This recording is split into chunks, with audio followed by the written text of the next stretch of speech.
All right, ladies and gentlemen, it's time for your AEW All In Wembley Stadium review for August 27, 2023. That was a decent show, not a bad show. Nothing really stood out match-wise.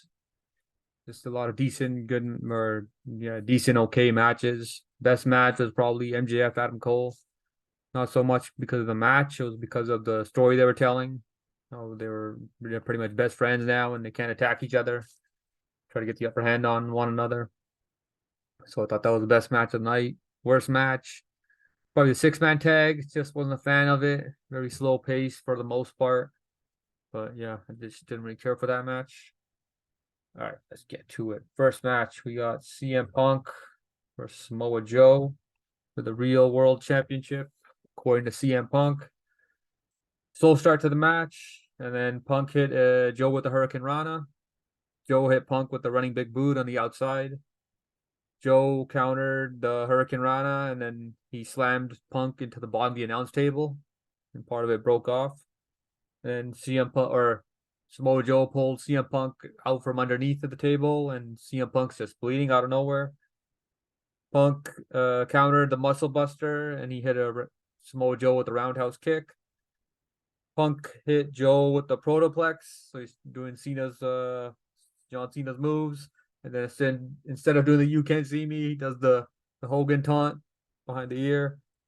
And then Samoa Joe hit a power bomb, and he applied the STF, John Cena's other moves. And then he transitioned into a crossface. Punk got to the ropes, or he got out of it. And then Joe hit Punk with the Uranagi. And then CM Punk won with the pedigree from the second rope from to win the match. So he used his another old rival's moves. We used John Cena and Triple H's moves pretty much in this match. I thought the match was okay. All right, next up we got a six-man tag. The Elite versus Bullet Club Gold and Takeshita with Don Callis on the outside.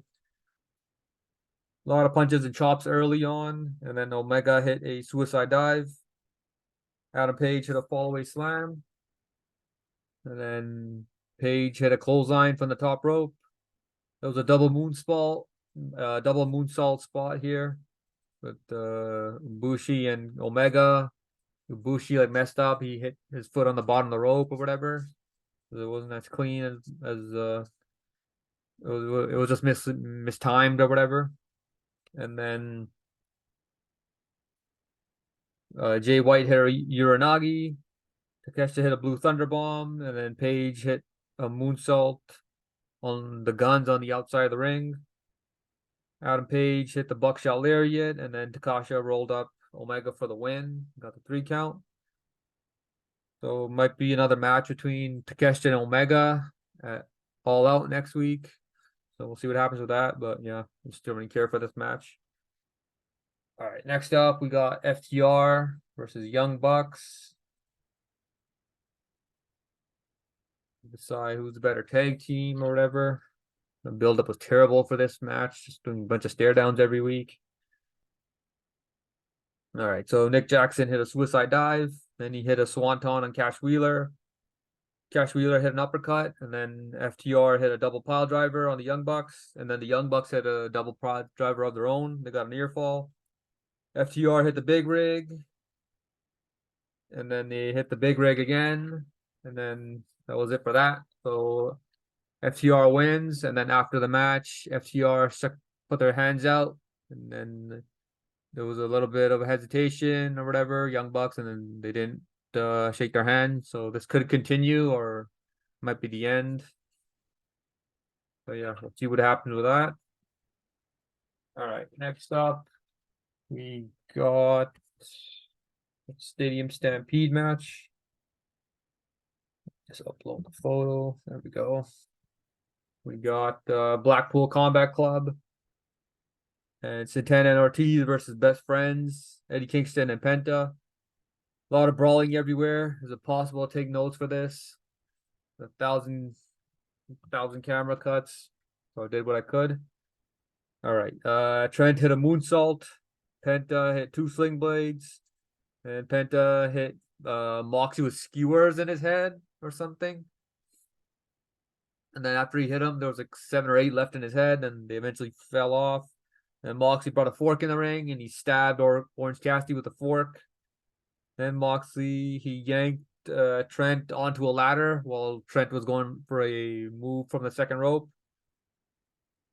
And that shit looked painful. And then Santana and Ortiz hit Trent with a double powerbomb on the ladder in the corner there. Moxley hit Trent with the pile drive on the steel steps. That looked brutal. And then Sue came out with her van.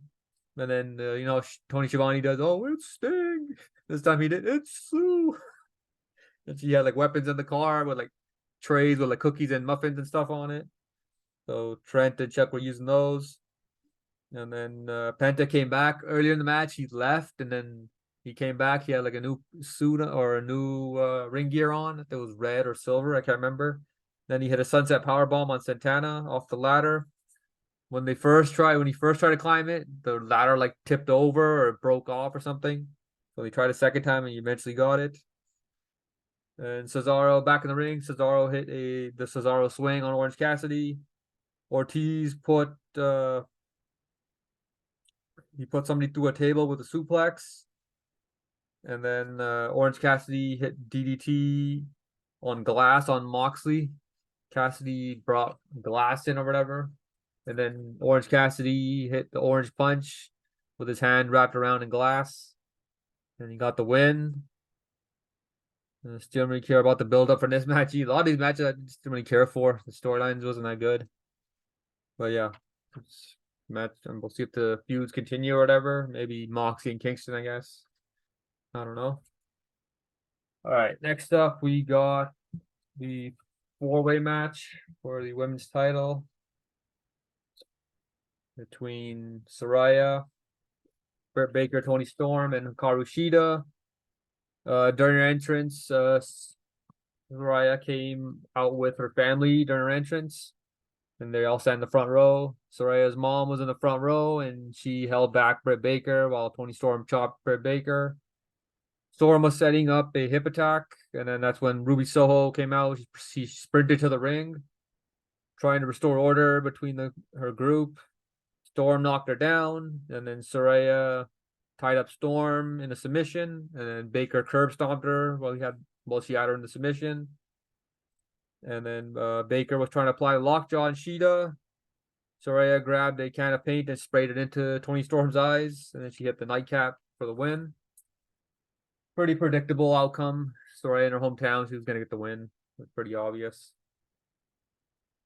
I guess they just put the belt on her, just get the pop or whatever. Didn't really care for this match either. All right, next up we got the Coffin Match. Darby Allin and Sting versus Christian Cage and Swerve. Darby Allin and Sting, they had jackets with thumbtacks on them, so they used those in the beginning of the match. Then Christian Cage taped Darby's hands behind his back. And then Darby Allin hit a no-hand springboard moonsault. I don't think I've ever seen that before. And then Christian tried to set up a concerto on Darby Allin. Darby Allin moved out of the way. He avoided it. Sting hit Swerve on the table. He went for the he did the splash the first time. The table did break, and then the second time he did it, the table finally broke. Darby hit Christian with a shotgun dropkick while Christian was sitting on a chair on the outside. Darby hits Sting with Darby Allin and Sting tried to close the casket on Christian Cage. Christian Cage blocked it, and then Luchasaurus interfered. And then Nick Wayne showed up behind him with a skateboard, and Luchasaurus pretty much beat the crap out of him. And then he chokeslammed him onto the skateboard, and then he pretty much abducted him. He took him to the back or whatever. And then Swerve's on top of the casket. Darby Allin went for the coffin drop, and Swerve moved. And then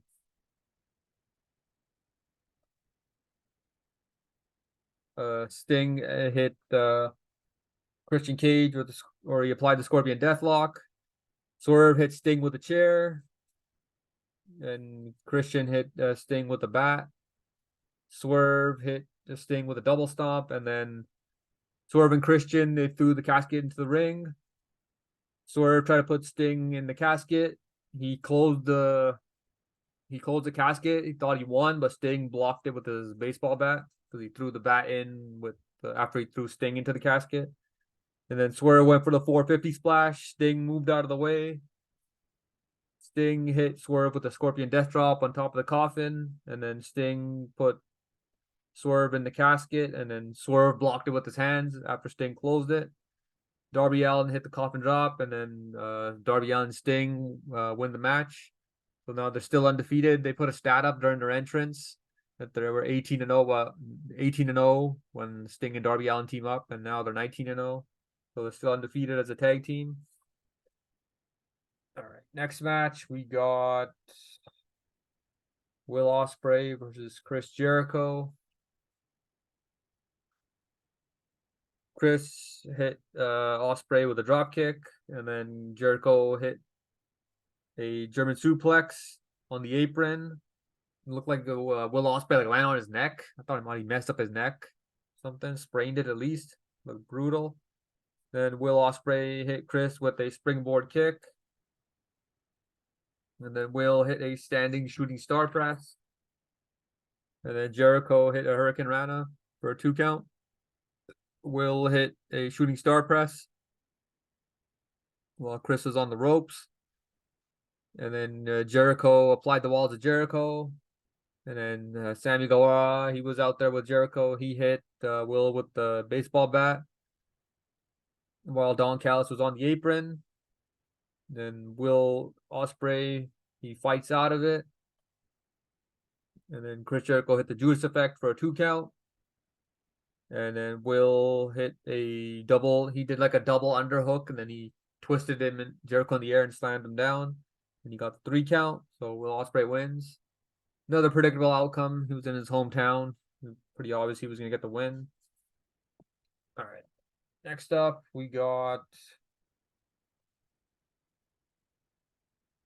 the World's Trios titles. Acclaimed versus the House of Black. The stipulation was a no-holds-barred match in this title match. Buddy hit a suicide dive. Billy Gunn went for a dive. And then Julia Hart got in the way, and then she slapped him. The Acclaimed hit a leg drop on Julia Hart. And then Billy Gunn, he tossed a chair into Brody King's head. Brody King, he accidentally hit Malachi Black with a chair. It was pretty much, or with the steel chain. It was friendly fire. Billy Gunn, he hit the Famouser. He went for the pin, and then Julia Hart pulled the ref out, and then Julia Hart and the ref had like a stare down at the outside. And then the Acclaimed hit the mic drop for the win. So the Acclaimed are your new trios tag team champions, or trios champions, whatever the title's called. So yeah, we'll see. They should have a long run with the title, I guess. All right, next up we got the main event, MJF versus Adam Cole for the world title. So during Max's entrance, he had like the devil mask on or whatever. When he came back last year at All Out, the crowd, when the MJF's music came on, the crowd started singing Max's songs. There's no lyrics in the MJF song. It's just that part where it goes da da da da da da, and they were just singing that the whole time. That was hilarious. London always has these random chants that are hilarious, and they just sing along. It's funny. MJF wants a handshake. The crowd was like chanting for a handshake or whatever, so MJF gave fans a handshake. So MJF's got his hand out. Adam Cole's about to shake his hand, and MJF pokes him in the eye. And then Adam Cole slaps him. Cole hit a super kick, and then Adam Cole took MJF's t-shirt off or whatever. Earlier in the match, they both wore their the Better Than You Baby t-shirts or whatever. So Adam Cole took MJF's shirt off. He just ripped it off. MJF hit a suicide dive. And Max hit a double stomp on Adam Cole's arm. MJF hit Adam Cole with the power bomb on his own knee. That looked nasty. And then Adam Cole hit the Heat Seeker. That's MJF's move. So he tried to win with Max's move. Adam Cole went for the pin. Max got his foot on the rope. Adam Cole he suplexed MJF on the steps. That looked brutal. And then Max, he eventually made it into the ring before the count of 10. Got there like in the last second. MJF went for a tombstone on the announce table, and then he couldn't do it. So that's his best friend. And then Adam Cole, he went for the tombstone, and he hit MJF on the announce table with the tombstone. And then he pinned him for a 2 count. They both hit the double clothesline on each other. And then there was a double pin, and then the ref was like, "Oh, it's a draw, or whatever." And then Adam Cole, he grabbed the mic. He's like, 5 more minutes. That's a callback to their match on Dynamite a couple months ago. The same thing happened. And MJF says, "No, we're not going 5 minutes. We're going until we get a winner." So they restart the match, and then the ref gets knocked out. MJF gets a chair. And then they're basically playing hot potato with the chair, just going back and forth. And then, so Adam Cole, he pretends to get hit with the chair. So he goes down, and then MJF, he wraps the chair around his neck, and then he falls down. So he outsmarted Adam Cole. And then the ref gets up, he sees this. He's getting mad at Adam Cole and stuff. And then MJF rolls up Adam Cole for a 2 count.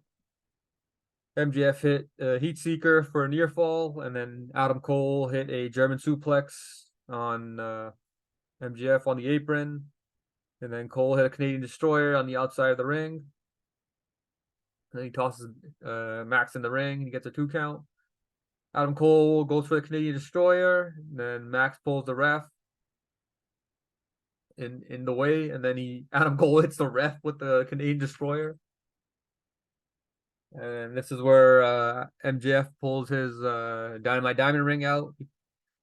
And then it takes him a while. Looks like he's going to hit him with it. Then he put it back inside of his trunks. And then Roderick Strong, he comes out.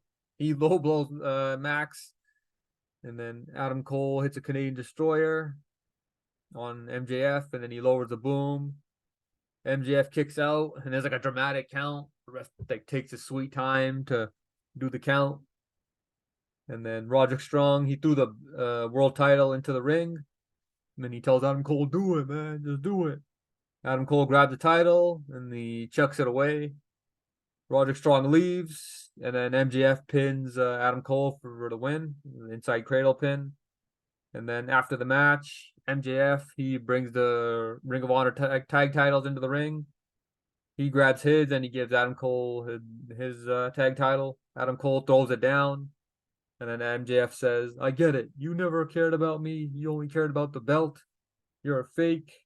And then Max picked up the world title. He tossed it at Adam Cole. MJF told him, get it over with. And then he turns his back to Adam Cole. Cole picks up the world title. He's tempted to hit him. And then Roderick Strong, he comes back out there. He tells Adam Cole, "Hey, hit him with the title, man. Hit him." And then Adam Cole just stands there, and he just throws the belt down, and then they hug to end the match, or to end all this angle at the end. Very shocking that nobody turned heel, so it looks like they're going to continue this match, or this feud, or this what do you call it, the friendship or whatever, best friends, whatever you want to call it. So yeah, maybe I don't think they should do a match next week at All Out, build up to the rematch. Looks like it's gonna continue. So yeah, they should just build up, and then maybe a Grand Slam, or just I wouldn't mind just building it up to Full Gear in November.